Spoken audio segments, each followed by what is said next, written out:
welcome back, my friends, to another rousing rendition of Choir Boys Cutlery Outdoors, an off-grid Stinger XL rendition, if you will. Before we get started, guys, there was a time in this country where 22 veterans a day took their own lives. Now, stats say that number's changing, and it's been fluctuating, but anything above zero is unacceptable.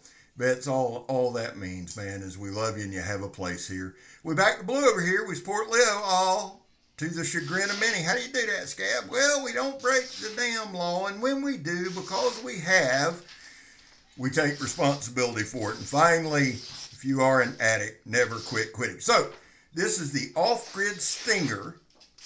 It is in 154 cm. Now, I love 154 cm, guys. It has a Rockwell hardness of 61. The blade length is 4 inches. The cutting edge is about 3 7/8 inches. And the blade thickness is between 1/8 and 3/16. So I'm sure it's a millimeter. And I apologize for not having that specifically there. The overall length is 9 1/4, meaning that the handle length is 5 1/4 with G10 scales. Now, the inner grip is 4 1/8 inches. That's big because if you have triple X hands, this knife will fit you. It is a liner lock, a very, very well done liner lock. It is a flipper that runs on ball bearings. And the weight is 7.10 ounces. Now, my guy D-Bad, Donnie B All Day, sent this to me. So he's got a couple great reviews out on it. But he sent it, he said, Scab, I want you to check this out. Now, here's the deal, guys. It came to me, the original edge out of the box is super sharp, and you can watch Donnie's video to see that. Donnie sent it. It had been through his testing, and he carried it every day for a week and used it every day. So it came with a used edge. So what I did is very quickly, within less than 3 or 4 minutes, ran it over my diamond stones and then hit it with a quick strop, and man, it was good as new. I brought it back because here's the deal, guys. The way that I demonstrate, test, whatever the hell you want to call it, okay? Review the knives. The way that I do that is by cutting a bunch of stuff. So I wanted you to get a first-hand look at the knife being sharp. So in all fairness, and I like to be straightforward, we did run it over a diamond stone a couple times, strop it up, and good as new. Really just stood the edge back up, man, because this thing is really well done. You can tell the bevels are nice and level. It's just a beautifully done knife. It is a spear point. So when you look at this, you think tactical. That's the first thing that anybody's going to think. But here's the thing.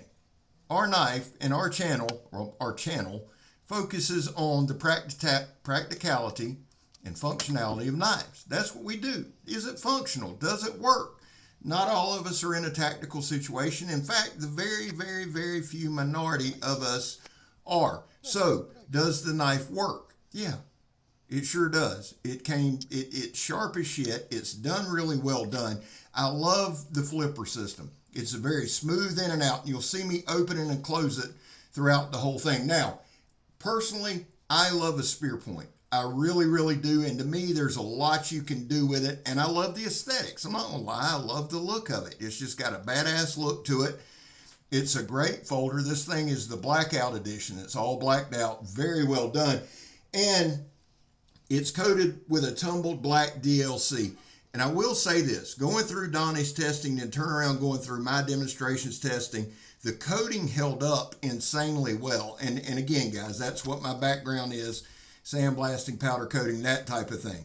So that's kind of what, if there is a coated blade, that's the first thing I look at. How does the coating stand up?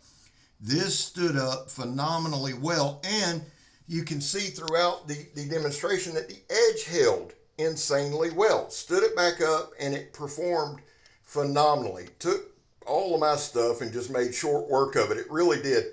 The other thing is there's a lot of confidence in hand with this knife. It is a liner lock.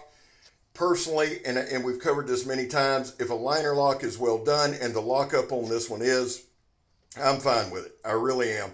We're going to do a little stabbing later in the video.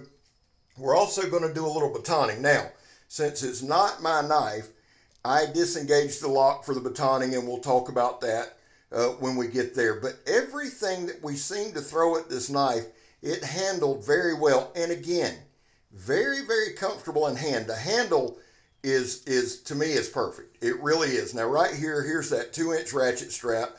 Guys, I cut this 5 or 6 times throughout this video and made a short cutting it. So that's 7 or 8 times that I've cut this ratchet strap on this same used edge. Zero problems. And right here, all we do is we stab it and pull, stab it and pull. And it's meant kind of to replicate, I'm drawing a blank here, caping or skinning a deer, something like that. Because if the hide's as rough as this, you've killed a monster, okay? So I feel like this is a pretty good show of it, and the knife had zero problem. That spear point is made for penetration. You're going to see that right here.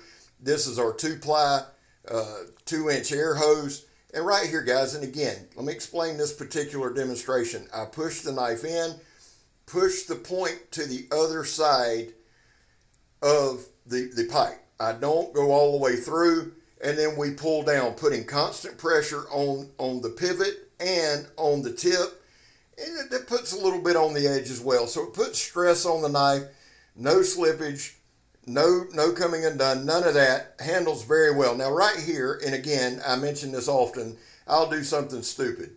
The swedge is not sharpened at all. However, it is a thin swedge, and it's not made to put your hand there.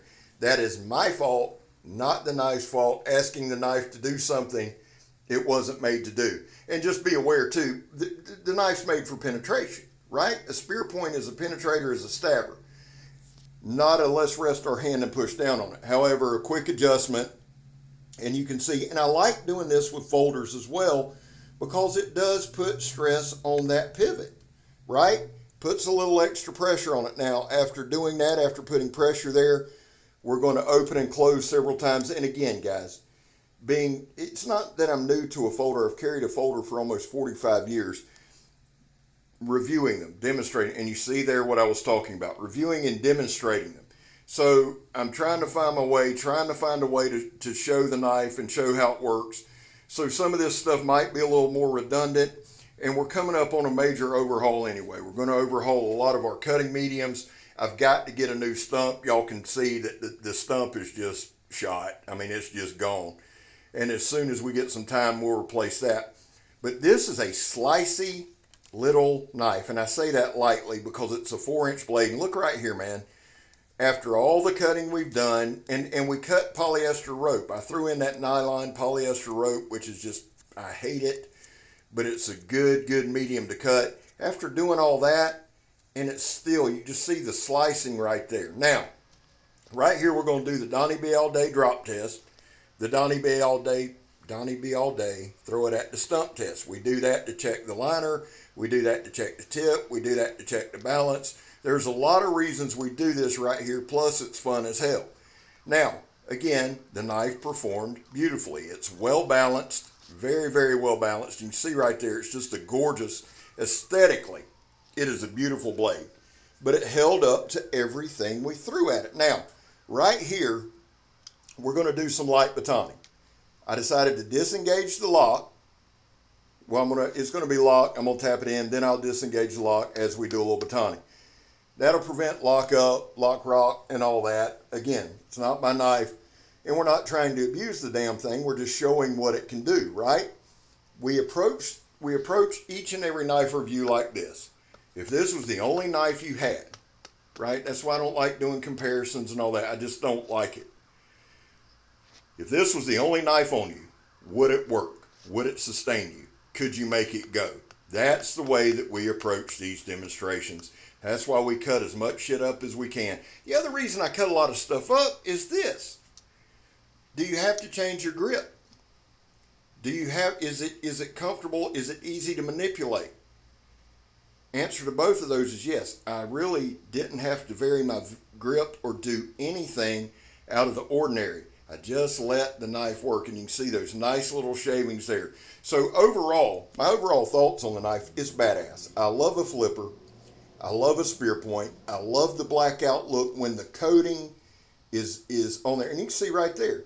Part of batoning too is to check the coating, just to be straight up honest with you. Now we're doing the John Peters stab test here. And the other thing we got to overhaul is I got to get some more sidewall of tires in. Knife performed excellent. Guys, real quick, let's take a minute to do some shout outs. My guy Bushcrafter, that's the name of his channel. Check him out. Pistol Pete, marching to 1,000. Drac, Angry Dracolope, marching to 1,000. The Shredders. You can't do an off-grid knife video without shouting out the Shredders. Glad they're back. Andrew Mata has a great outdoors channel. And then Freedom Frog Gear, an awesome dude, awesome brother in the blade. And then, of course, our staples. Donnie B All Day, Joe Steel Forged and Fire Sword and Knife, and my guy Grugsy, Legion Tactical. Back to the knife. Got about a minute left. I don't even know what to call this damn demonstration. I just like doing it. I know it's cutting plastic bottles, but you can see quick penetration, light pulls, and you can still, the edge held up. There's my fat ass dropping it. You know you're going to see that at least once in a video. Deep cuts, the edge held up. Very, very, very well done. Now, the Rockwell on this was 61 for 154 cm. That's awesome. And you can see right here, the edge maintained. A little wear, but good Lord, think about all it's been through. But at the same time, a quick strop, and this one's going to my guy Brandon Thrasher. Shout out to Thrasher's Garage. Hey, I'm Scab. You're not. Off-Grid Stinger XL's badass, son. I'm gone.